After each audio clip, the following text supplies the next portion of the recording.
The Dearborn Independent, November 19th, 1921, 22nd year, number 4.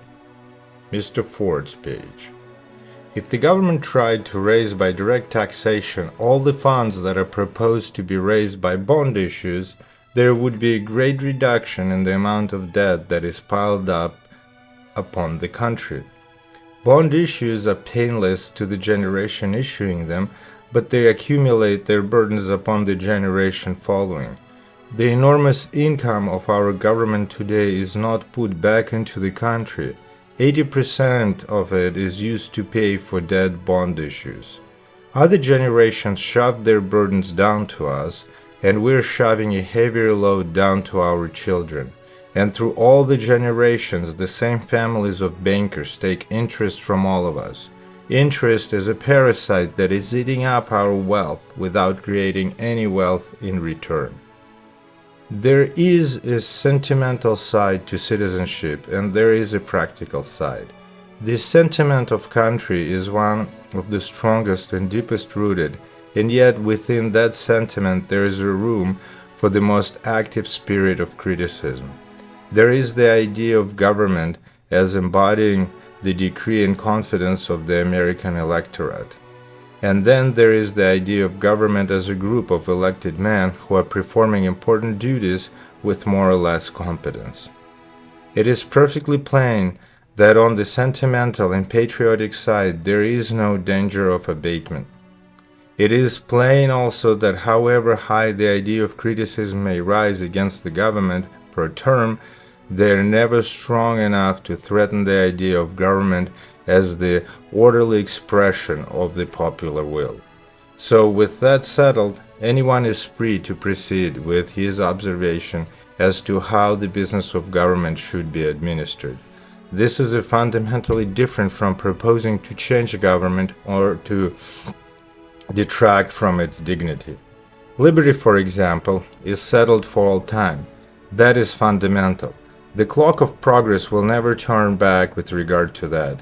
Inalienable human rights are recognized in principle and are steadily being defined in details. The principal danger comes from those interests which misuse the word liberty as a screen for improving the new bondage. Liberty is the removal of arbitrary restraints at the will and pleasure of men who are no better than those over whom they exercise power. But that is not all. It is the removal of arbitrary restraint in order to its transformation into self-restraint. Self-government is the self-restraint. It is for the reason that when liberty is turned into license, to automatically cease to be liberty. The instinct of social preservation works unerringly for the imposing of the new outward restraint. Democracy is the doctrine of the right of the people, all of the people. It is not the doctrine that any of the people or any group of the people are the depositories of all wisdom. Whereas the old theory was that the people needed to be mastered, it has been modified into the theory that the people need to be served. The servant of the people is the master. The exploiter of the people is not and never has been the master, although for the time he has been able to make the show of mastery. In the future, all fundamentals of liberty being settled, all the idea of service as the highest honor being recognized, all statecraft will become less a matter of state papers and more a matter of business administration. On the side of sentiment and principle, we're solidly established, but the side of doing the things we're lacking. We elect statesmen who can make attractive speeches, men of the platform instead of men of the manager's desk. We give our suffrage to men who draw pictures of things as they ought to be and find that we have not chosen one who can start things moving to the state of ought to be. The state papers of the future will be blueprints of national systems of service. This will require, of course, a further education of the people, and this education will be given, not in theory, but in demonstration. It is the only way the people are ever educated or convinced. The public of our great cities cared nothing whatever about ideas of civic beauty as expressed in speeches and written articles, but directly some lover of beauty accidentally slipped into office and took it upon himself to give his fellow citizen a concrete idea of beauty. That is, directly he created a beautiful street or square or park or public building. Then the people were won over. The idea had become visible. So it will be in great affairs, instead of talking about the unusual thing, someone will do it, and whether after a word or an argument will be necessary. By a lucky accident, the forerunner of the new type of statements, engineers of government will slip into the office, and then talk will fade and really come into view. We're still doing things in the most sleep-hood way. There is no African tribe so stupid about its tribal affairs as we are about our taxes. We do everything on earth to trick ourselves into a blindness about taxes. We tax the wrong things in the wrong way. We invite extravagance and waste, merely to blind ourselves to the fact that we're paying taxes. We try to do most things so that we shall not feel it, and as a result the money is spent with the same unfeelingness for values received. For example, consider the way in which we have handling soldiers' bonuses.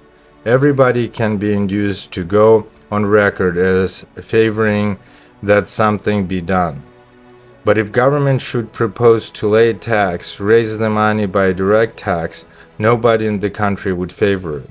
The government of the United States would not dare lay a tax to do what the people want, and yet it would be a far more efficient government and would transmit to our descendants a less burdened country if it would adopt that policy with regard to some matters. There is a lot of camouflage in the argument that the next generation shares the benefit and would share the cost.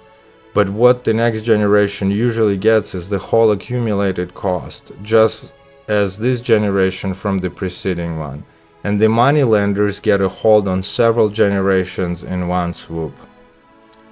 One state wanted to give its soldiers a bonus of $30 million. It sold its bonds, and those bonds pledged the people to pay $87 million for the use of the $30 million. What is still worse is the fact that had it been proposed to raise $30 million by direct taxation, that state would have defeated the bonus. The essential dishonesty of doing by indirection the things they would not do directly, and imposing on the coming generation the task of paying $87 million for the glorification of this generation reputation of having given $30 million to the soldiers, the essential dishonesty of that system must be apparent to the plainest mind. You see how utterly impossible it would be to educate the people out of this system except by demonstration of the business superiority of another system. We have been fattening the interest milkers, the agent of speculation and idle capital, in fostering the utmost waste in government because the people are deceived by the fiction of deferred payments. We of this generation are paying 80 cents out of every dollar for the now forgotten things which the last generation shoved over on us. And the same financial houses that sold the bonds to our fathers are collecting mountains of interest from us. Under indirect taxation, the people have next to nothing to say about it. If the money came directly from their pockets, all in a lump sum or month by month, they would see that they had a say about it. Today, politicians in office, with an eye to votes, propose bond issues with the utmost glibness, knowing that this generation will be in their graves before the dead begins to pinch. Other politicians of other days did the same thing, so that now the immense amount which we pay to our government does not go back into the country at all but 20% of it being paid on debt issues. Not only is money thus loosely appropriated, but it is just as loosely expended. The government is always in debt, always compelled to borrow its own money from the interest takers, and one generation simply plunges its children deeper in the financial mire. Somehow there must be a change. Interest is eating up our national capital. Wealth and money are becoming more and more separate. The generation that decides to bear the strain of facing about and starting the other way is generation that will deserve most of American honor.